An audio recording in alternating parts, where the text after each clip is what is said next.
আজকে তোমাদের সাথে শেয়ার করব ঘরে আমি কিভাবে রাজমা তৈরি করি সেটার রেসিপি। রাজমাটাকে প্রথমে ওভারনাইট ভিজিয়ে রেখেছিলাম, তারপরে কিন্তু এটাকে কুকারে দিয়ে সেদ্ধ করে নেব। প্রথমে এখানে কড়াই সর্ষের তেল দিয়ে দিয়েছি পেঁয়াজ কুচি। পেঁয়াজটাকে একটু ভালোভাবে লাল লাল করে ভেজে নেব। আর দিয়ে দেবো অল্প একটু আদা আর রসুন কুচি। তোমরা চাইলে এটাকে বাটাও ব্যবহার করতে পারো। তো ভালোভাবে একটু নাড়িয়ে চাড়িয়ে নেবো। এর মধ্যে স্বাদ মতো নুন অ্যাড করবো যাতে পেঁয়াজটা গলে যায়। দিয়ে দেবো এখানে কাঁচা লঙ্কা আর টমেটো কুচি। সমস্ত কিছু দিয়ে ভালোভাবে একটু ভেজে নেওয়ার পর এটার মধ্যে একে একে অ্যাড করে দেবো গুঁড়ো মশলা, হলুদ গুঁড়ো, ধনে গুঁড়ো, জিরে গুঁড়ো, আর কালারের জন্য দিচ্ছি অল্প একটু কাশ্মীরি রেড চিলি পাউডার। সমস্ত মশলাটাকে ভালোভাবে একসাথে কষিয়ে নেবো যতক্ষণ না পর্যন্ত কাঁচা গন্ধটা চলে যায়। আর একটু জল অ্যাড করেছি যাতে মশলাটা কিন্তু পুড়ে না যায়।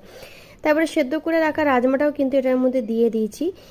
ভালোভাবে কিন্তু একসাথে মশলার সাথে একটু ভালোভাবে কষিয়ে নেব। তারপর আর কি নামাবার আগে দিয়ে দেবো এখানে গরম মশলা